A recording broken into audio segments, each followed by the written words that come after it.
Hello friends, இன்னைக்கு ரொம்பவே ஒரு ஹெல்தியான வெயிட் லாஸ் ரெசிபி தான் பார்க்க போகிறோம். வெயிட் லாஸ் பண்ணும்போதும் சரி, நமக்கு விதவிதமாக சாப்பிடணுன்னு தான் ஆசையாக இருக்கும். ஆனால் அது போல் சாப்பிடணுன்னு தோணும் போதுமே நல்ல ஹெல்த்தியாக சாப்பிட்டோம் அப்படின்னா ஸ்டொமக் நல்ல ஃபில்லிங்காக இருக்கும். நம்ம ஆசைப்பட்டதை சாப்பிட்லாம், வெயிட்டும் போடாது. இன்னைக்கோட ரெசிபிக்கு மிக்ஸி ஜாரில் நான் 2 துண்டு தேங்காவை சின்ன சின்னதாக கட் பண்ணி போட்டு இதை நல்லா ஒரு சுத்து எடுத்துட்டு வந்துடுறேன். ஸோ இது நல்லாவே பொடி பொடியாக நல்லா அரைச்சிருக்கோம். இதில் 1/2 கப் வடித்த சாதம் எடுத்துக்கலாம். இது கூட 1 கப் நரைச்ச கம்பு மாவு எடுத்துக்கலாம்.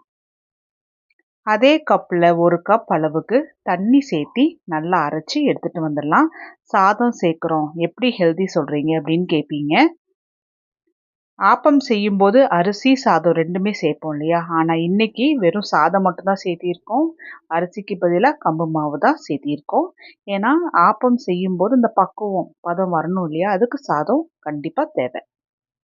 இதில் தேவையான அளவுக்கு உப்பும் போட்டு கையை வச்சு நல்லா கலந்துட்டுட்டோம் அப்படின்னா ஒரு 5 மணி நேரத்தில் நல்லா புளிச்சு வந்துடும். ஆப்பத்துக்கு நல்லா ஒரு காரமாக சைடிஷ் ரெடி பண்ணிடலாம். நான் இன்னைக்கு நல்லா மசாலா அரைச்சி போட்டு சைடிஷ் ரெடி பண்ண போகிறேன். மண்பானையில் 1 டேபிள் ஸ்பூன் வரமல்லி, 1/4 டீஸ்பூன் குருமிளகு, 1/4 டீஸ்பூன் கடலைப்பருப்பு, 1/4 டீஸ்பூன் ஜீரகம், 1/4 டீஸ்பூன் வெந்தயம்.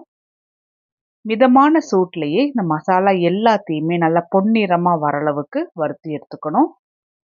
இது போல் மசாலா சேர்த்து அரைச்சி நல்லா ஃப்ரெஷ்ஷாக போடும்போது இன்னும் நல்லா வாசனையாக இருக்கும். இதில் 1 டீஸ்பூன் அளவுக்கு பச்சரிசியும் சேர்த்தி காரத்துக்கு தேவையான அளவுக்கு வரமிளகா, நான் ஒரு 6 வரமிளகா சேர்த்திருக்கேன். ஸோ மிதமான சூட்லேயே இது எல்லாத்தையுமே நல்லா வறுத்துக்கணும். மசாலா ஃப்ரெஷ்ஷாக அரைச்சி போடுறதுக்கும் நம்ம அரைச்சி வச்சுருந்த மசாலா போடுறதுக்கும் அந்த குழம்போட டேஸ்ட்டே ரொம்ப டிஃப்ரென்ஸ் தெரியும். மசாலா எல்லாமே வறுத்தாச்சு. இதை வேற ஒரு பாத்திரத்தில் ட்ரான்ஸ்ஃபர் பண்ணிவிட்டு மண் சட்டியில் 2 டேபிள் ஸ்பூன் அளவுக்கு நான் எண்ணெய் ஊற்றிக்கிறேன். ஸோ இதை நான் வீட்டில் இருக்கிற எல்லாத்துக்குமே சேர்த்து செய்கிறதுனால இந்த எண்ணெய் கரெக்டாக இருக்கும். இதில் 1/4 டீஸ்பூன் கடுகு, 1/4 டீஸ்பூன் ஜீரகம், 1/4 டீஸ்பூன் வெந்தயம், ஒரு 2 வரமிளகா கிள்ளி போட்டுக்கலாம். மிதமான சூட்டில் இது எல்லாமே நல்லா வறுத்து கடுகுமே நல்லா பொரிஞ்சு வந்ததுக்கப்புறம் கொஞ்சமாக கருவேப்பிலையும் கிள்ளி போட்டு இதையுமே நல்லா பொன்னிறமாக நல்லா மொறுமொறுன்னு லைட்டாக வரும் இல்லையா? அது வரைக்கும் நல்லாவே வறுத்து எடுத்துக்கணும். இதில் நான் ஒரு 10 பல்லு பூண்டை நல்லா நீட்டமாக கட் பண்ணி வச்சுருக்கேன். இதையுமே மிதமான சூட்டில் லைட்டாக கோல்டன் ப்ரௌன் கலரில் ஆகிற வரைக்கும் நல்லா வறுத்தது போல் எடுத்துக்கணும். பூண்டை இது போல் நம்ம வறுத்து சேர்த்தும் போது நல்ல ஒரு வாசனை இருக்கும். சாப்பிடும் போதுமே நல்ல ஒரு ஃப்ளேவர் தெரியும். ட்ரை பண்ணி பாருங்கள். பூண்டுமே நல்லா வறுப்பட்டதுக்கு அப்புறம் ஒரு 2 நார்மல் சைஸ் வெங்காயத்தை நான் சின்ன சின்னதாக கட் பண்ணி போட்டிருக்கேன். ஸோ மிதமான சூட்டில் இருந்து ஒரு மீடியம் டு ஹை ஃப்ளேமில் வச்சு வெங்காயத்தை நல்லா வறுத்தது போல் எடுத்துக்கணும். வெங்காயம் லைட்டாக ஒரு கோல்டன் ப்ரௌன் கலரில் ஆகிற அளவுக்கு நல்லா வறுத்து எடுத்துக்கணும். வெங்காயம் வறுக்கும் போதே தேவையான அளவுக்கு உப்பு சேர்த்து நல்லா வறுத்து எடுத்துக்கிட்டோம் அப்படின்னா வெங்காயம் நல்லா சீக்கிரமாகவே வதங்கி வரும். வெங்காயமும் நல்லா லைட்டாக ஒரு கோல்டன் ப்ரௌன் கலரில் வதங்கி வந்திருக்கு. இதில் ஒரு 5 நார்மல் சைஸ் தக்காளி நான் அரைச்சி போட்டுக்கிறேன். நீங்கள் கட் பண்ணி சேர்த்தது உங்களுக்கு பிடிக்கும்னா நீங்கள் கட் பண்ணி சேர்த்திக்கலாம். நான் அரைச்சி சேர்த்திருக்கேன். அப்போது நல்லா தொக்கு போலவே நல்லா கெட்டியாகி வரும். இதில் கொஞ்சமாக தண்ணியும் சேர்த்தி நல்லா கலந்து விட்டுறலாம். தக்காளி சேர்த்தும் போதே மசாலா ஐட்டம்ஸ் எல்லாமே சேர்த்திடணும். ஸோ இந்த ஸ்டேஜ்லேயே நான் 1/4 டீஸ்பூன் மஞ்சள், 1/4 டீஸ்பூன் பெருங்காயத்தூள், தேவையான அளவுக்கு உப்பு, வறுத்து வச்சுருந்த மசாலாவை நான் நல்லா பவுடராக அரைச்சி வச்சுருக்கேன். ஸோ அதையும் போட்டுடலாம்.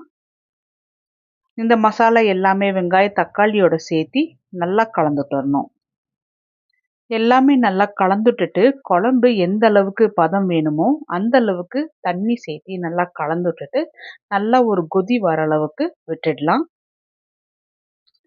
குழம்பு நல்லாவே ஒரு கொதி வந்திருக்கு. இந்த ஸ்டேஜில் உப்பு காரம் எல்லாமே சரி பார்த்துட்டு நல்லா ஒரு முறை கலந்துட்டுட்டு ஒரு நெல்லிக்காய் சைஸில் புளி நான் கரைச்சி வச்சுருக்கேன். ஸோ அந்த தண்ணியுமே சேர்த்து நல்லா கலந்துட்டு நல்லா ஒரு கொதி வர அளவுக்கு விட்டுட்டோம் அப்படின்னா ரொம்ப டேஸ்டியான பூண்டு குழம்பு ரெடி ஆயிடுச்சு. இது நல்லாவே ஒரு காரசாரமாக இருக்கும்.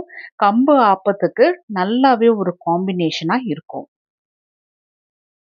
இது பூண்டு குழம்பு, இல்ல வெந்தய குழம்பு எல்லாமே வந்து ஒரே மாதிரி ப்ரொசீஜர்ல தான் செய்வாங்க. கடைசியா சின்ன சின்னதா கட் பண்ணி வச்சிருந்த கொத்தமல்லியும் தூவி விட்டு கலந்து விட்டுட்டோம் அப்படின்னா, இது வீட்ல இருக்கிறவங்க சாதம் சாப்பிடுறவங்களுக்கும் இது ஏத்த மாதிரி இருக்கும். நம்மளுக்குமே நல்ல ஒரு காம்பினேஷனாவும் இருக்கும். ஆப்பத்துக்கு மாவுமே நல்லாவே புளிச்சு வந்திருக்கு. இத ஒரு முறை நல்லா கலந்துட்டுக்குங்க. புளிச்சு வந்துரட்டும். நல்லா கலந்துட்டுட்டு எப்படி இருக்கு பதம்ன்னு பார்த்துட்டு தேவையான அளவுக்கு தண்ணி ஊத்தணும். ஆப்ப மாவு பொறுத்தவரைக்கும் தோசை மாவ விட இன்னும் கொஞ்சம் தண்ணி கன்சிஸ்டன்சியா இருந்துச்சு அப்படின்னா தான் கரெக்ட்டான பதத்துல வரும். நான் அதுக்கேத்த மாரி தண்ணி ஊத்தி நல்லா கலந்துட்டு இருக்கிறேன். ஆப்ப சட்டி நல்லா சூடானதுக்கு அப்புறமா ஒரு 1 1/2 குழிக்கரண்டி அளவுக்கு மாவு ஊத்தி நல்லா சுத்தி விடணும். அப்பதான் மேல் பக்கம் எல்லாமே நல்லா ஒட்டி நல்லா மாவு புடிச்சு வரும். ஆப்ப சட்டிய நல்லா இது போல ரோல் பண்ணி நல்லா முழுசா எடுத்துக்கணும். இது ரொம்பவே ஒரு ஹெல்தியான ஆப்பம் தான். ஏன்னா வடிச்ச சாதம் மட்டும் தான் சேர்த்திருக்கிறோம். ஆனா அரிசி மாவோ, அரிசியோ எதுவுமே சேர்த்த கிடையாது. ஓரங்கள் எல்லாமே நல்லா மொறுமொறுப்பா வந்ததுக்கு அப்புறமா இது போல டீமோல்ட் பண்ணி எடுத்துரலாம். கம்புல செய்ற ஆப்பம், அரிசி மாவுல செய்ற ஆப்பத்த விடவே நல்லா சாஃப்ட்டா இருக்கும். ஒரு 2 ஆப்பம் சாப்பிட்டாவே நல்ல ஒரு ஸ்டொமக் ஃபில்லிங்கா இருக்கும். டயட் இருக்கும்போது ஹெல்தியான ஏதாவது ஒரு வகையான மாவு, ராகி மாவோ, இல்ல கம்பு மாவோ ஏதாவது ஒண்ணு நம்ம ரெடி பண்ணி வச்சுக்கணும். இட்லிக்கோ, தோசைக்கோ, அப்பத்துக்கோ. அப்பதான் நம்மளுக்கு பசி எடுக்கும்போது நம்ம அதை செஞ்சு சாப்பிட்டுருவோம். அப்படி இல்லைன்னா அவசரத்துக்கு என்ன செய்வோம்? நார்மல் மாவ செஞ்சு சாப்பிட்டுருவோம். அது போல செய்யக்கூடாது.